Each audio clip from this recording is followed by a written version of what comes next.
You lost your phone and forgotten your recovery email? Don't panic. Let's explore how to recover your Gmail account without those traditional methods easily.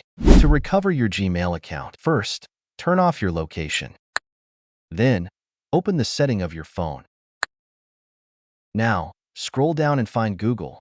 Tap on the Google to open it, and click on the question mark icon on the right side at the top of the screen. Scroll down this page, you will see the Send Feedback option at the end. Tap on it to open. Click on the Get Started button. Now, you will see the Recover My Account option. Click on it. Tap on the Continue. Then, scroll and go Forgot Your Password section. Click the text, Recover Your Google Account or Gmail.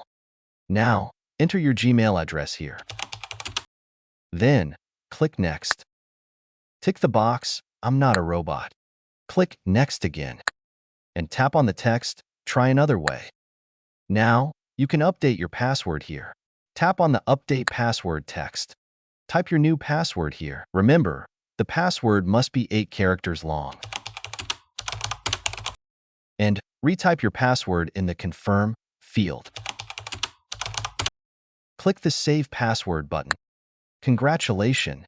You successfully recover your Gmail account. If you want to create a verified Gmail account with a phone number, then you can watch this video. Thanks for watching.